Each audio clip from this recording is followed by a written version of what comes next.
अस्सलाम वालेकुम। इस वीडियो में मैं आपको सिखाऊंगा अल्केन्स एंड अल्काइल रेडिकल्स। तो आप इस वीडियो को देख लीजिएगा आखिर तक, ताकि मैं आपको पूरा इसको अच्छी तरह से समझा सकूं। अल्केन्स ऑर्गेनिक कंपाउंड्स का जो सबसे सिंपलेस्ट फैमिली या मेंबर्स है वो अल्केन्स है। ये ऑर्गेनिक कंपाउंड का सबसे सिंपलेस्ट फैमिली है अल्केन्स। इसको हम सेचुरेटेड ऑर्गेनिक कंपाउंड्स भी बोलते हैं। सेचुरेटेड ऑर्गेनिक कंपाउंड्स भी बोल सकते हैं, क्योंकि इसमें जितने भी कार्बन और कार्बन का आपस में बॉन्ड है तो वो बाई सिंगल बॉन्ड है, डबल बॉन्ड नहीं, कोई भी डबल बॉन्ड इसमें नहीं है। फॉर एग्जांपल अगर हम इस कंपाउंड को देख लें,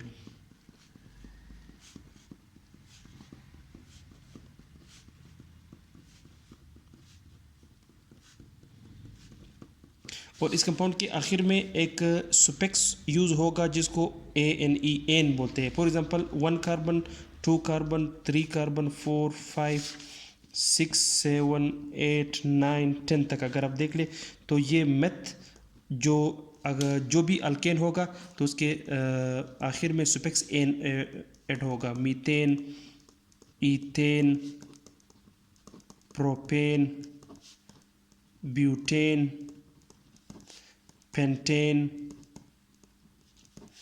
हेक्सेन, ऑक्टेन, नोनेन, डिकेन।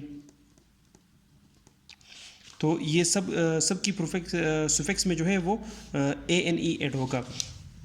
ये इनका जो जनरल फार्मूला है वो CnH2n, इसका जो है जनरल फार्मूला H2n प्लस 2, ये इसका अल्केन्स का जनरल फार्मूला। फॉर एग्जांपल अगर हम एक कंपाउंड ले लें CH और फॉर एग्जांपल 3 कंपाउंड ले लें, इसमें हम फार्मूले पे चेक करते हैं कि ये फार्मूला इसका सही था या नहीं।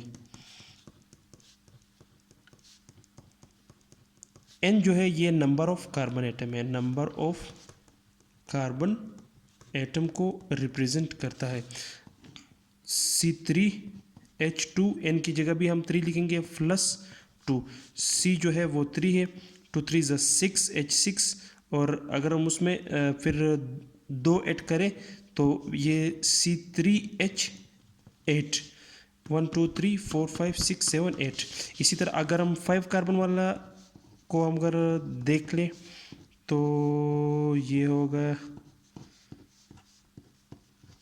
1 2 3 4 5, C5H2N की जगह भी 5 पुट करेंगे और प्लस 2, C5H2 5 ज़ा 10 प्लस 2 यानी 12, C5H12।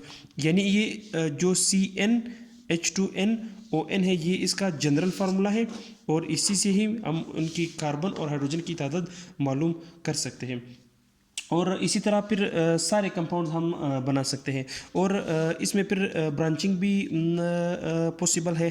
अगर हम देख ले तो यहाँ पर ये एक इसका ब्रांच होगा जिसको हम आइसो बोलते हैं।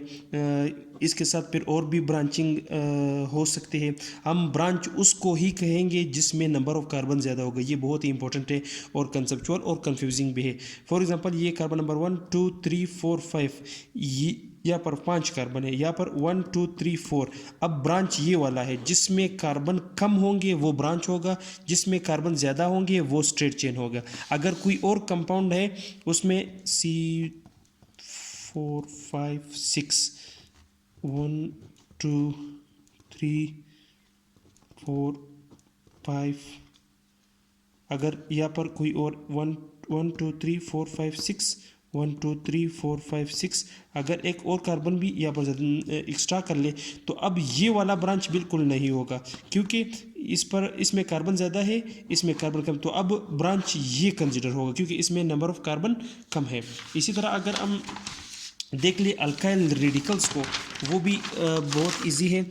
अगर हम किसी भी अल्केन्स को हम एक जनरल फार्मूले से रिप्रेजेंट करते हैं RH को। आर एक कार्बन का चेन है, आर एक कार्बन का चेन है, कार्बन का चेन रिप्रेजेंट करते हैं, और एच उनके साथ जो उनकी वैलेंसी पूरी करने के लिए जो हाइड्रोजन लगे थे उनको हम एच बोलते हैं। अल्काइल रेडिकल बहुत ही आसान है। अगर हम किसी भी अल्केन्स में से, फॉर एग्जांपल ये एक अल्केन है CH4, अगर हम इसमें से एक आर को, एक हाइड्रोजन एटम को निकाल दे तो ये CH3 रह जाएगा। इसको हम फिर अल्काइल बोलेंगे, अल्काइल रेडिकल, अल्काइल रेडिकल या अल्काइल रेडिकल बोलेंगे। इसके ये एक डॉट से रिप्रेजेंट होगा जो कि एक अनपेयर्ड इलेक्ट्रॉन को रिप्रेजेंट करेगा, अनपेयर्ड इलेक्ट्रॉन को रिप्रेजेंट करेगा, यानी इसके साथ अनपेयर्ड इलेक्ट्रॉन है, इसी वजह से ही हम इसको अल्काइल रेडिकल बोलते हैं। और ये फिर और भी ज़्यादा कंपाउंड्स के साथ अटैच होते हैं। फॉर एग्जांपल अगर CH3 के साथ Cl अटैच हो जाए तो ये अल्काइल क्लोराइड हम इसको बोल सकते हैं, यानी CH3X जिसको हम हेलाइड्स बोलते हैं जी, हेलाइड्स, ये फिर अल्काइल हेलाइड होगा। अगर जनरल में हम कहें अल्काइल हेलाइड्स, एक्स हेलाइड्स को रिप्रेजेंट करता है। तो ये आपको अल्काइल रेडिकल भी आपका कंप्लीट हो गया।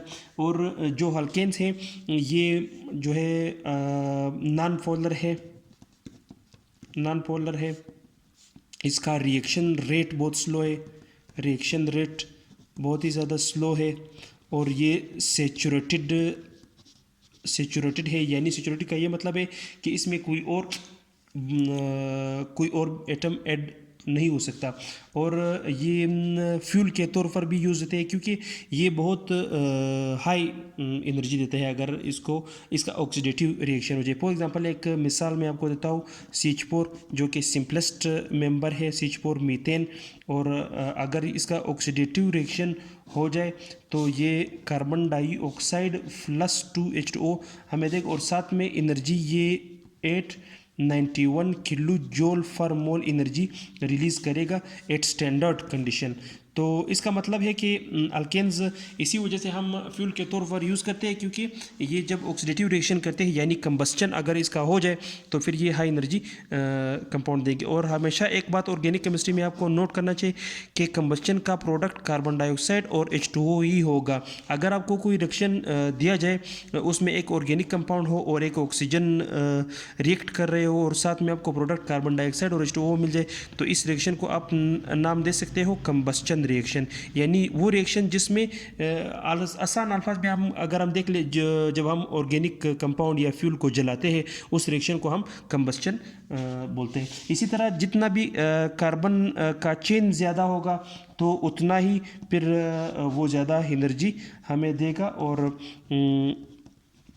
मिसाल के तौर पर अगर C3 यानी प्रोपेन वाला अगर हम देख ले तो ये हमें 222,000 kilo joule for mole energy देगा। इसी तरह अगर हम कार्बन की चेन बढ़ते जाएंगे तो हमें ज़्यादा एनर्जी मिलता जाएगा। और एक आसान सी बात है, एक अगर फॉर एग्जांपल ये कार्बन है तो ये वाला जो है ये फर्स्ट कार्बन ये प्राइमरी कार्बन है क्योंकि ये डायरेक्टली एक ही कार्बन के साथ अटैच है।